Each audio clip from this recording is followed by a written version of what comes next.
کیونکہ مال کی کچھ انتہا نہیں، سب نفیس چیزیں کثرت سے ہیں، وہ خالی سنسان اور ویران ہیں، ان کے دل پگھل گئے اور گھٹنے ٹکرانے لگے، ہر ایک کی کمر میں شدت سے درد ہے اور ان سب کے چہرے زرد ہو گئے۔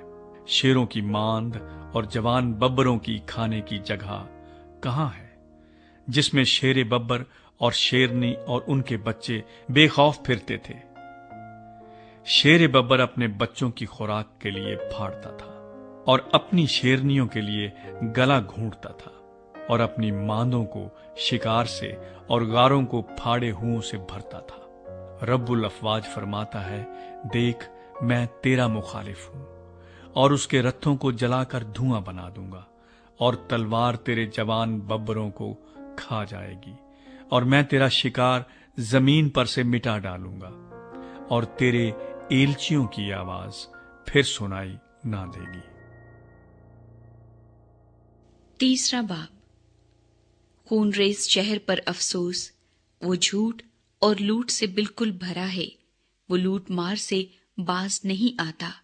سنو چابک کی آواز اور پہیوں کی کھڑکھڑاہٹ اور گھوڑوں کا کودنا اور رتھوں کے ہچکولے۔ دیکھو سواروں کا حملہ اور تلواروں کی چمک اور بھالوں کی جھلک اور مقتولوں کے ڈھیر اور لاشوں کے تودے۔ لاشوں کی انتہا نہیں، لاشوں سے ٹھوکریں کھاتے ہیں۔ یہ اس خوبصورت جادوگرنی فاحشہ کی بدکاری کی کثرت کا نتیجہ ہے، کیونکہ وہ قوموں کو اپنی بدکاری سے اور گھرانوں کو اپنی جادوگری سے بیچتی ہے۔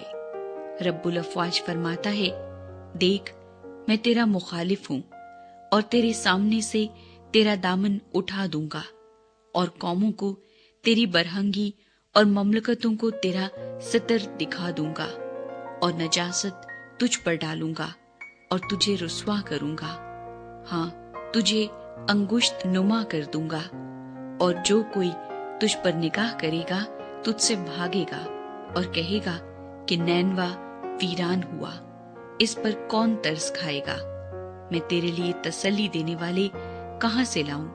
کیا تو نو آمون سے بہتر ہے جو نہروں کے درمیان بسا تھا اور پانی اس کی چاروں طرف تھا، جس کی شہر پناہ دریائے نیل تھا اور جس کی فصیل پانی تھا؟ کوش اور مصر اس کی بے انتہا توانائی تھے، فوت اور لوبیم اس کے حمایتی تھے، تو بھی وہ جلا وطن اور اسیر ہوا۔ اس کے بچے سب کوچوں میں پٹک دیے گئے اور ان کے شرفا پر کرہ ڈالا گیا، اور اس کے سب بزرگ زنجیروں سے جکڑے گئے۔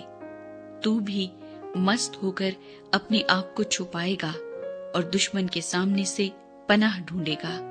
تیرے سب قلعے انجیر کے درخت کی مانند ہے، جس پر پہلے پکے پھل لگے ہوں، جس کو اگر کوئی ہلائے تو وہ کھانے والے کے منہ میں گر پڑے۔ دیکھ تیرے اندر تیرے مرد عورتیں بن گئے، تیری مملکت کے پھاٹک تیرے دشمنوں کے سامنے کھلے ہیں، آگ تیرے آڑبنگوں کو کھائے گی۔ تو اپنے محاصرے کے وقت کے لیے پانی بھر لے اور اپنے قلعوں کو مضبوط کر، گڑھے میں اتر کر مٹی تیار کر اور اینٹ کا سانچہ ہاتھ میں لے۔ وہاں آگ تجھے کھا جائے گی، تلوار تجھے کاٹ ڈالے گی، وہ ٹڈی کی طرح تجھے چٹ کر جائے گی۔ اگرچہ تو اپنے آپ کو چٹ کر جانے والی ٹڈیوں کی مانند فراوان کرے اور فوج ملخ کی مانند بے شمار ہو جائے، تو نے اپنے سوداگروں کو آسمان کے ستاروں سے زیادہ فراوان کیا۔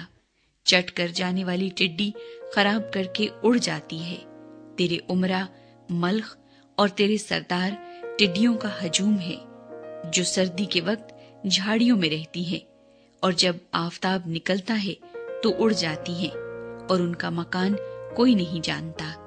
اے شاہ اسور، تیرے چرواہے سو گئے، تیرے سردار لیٹ گئے، تیری رعایا پہاڑوں پر پراگندہ ہو گئی اور اس کو فراہم کرنے والا کوئی نہیں۔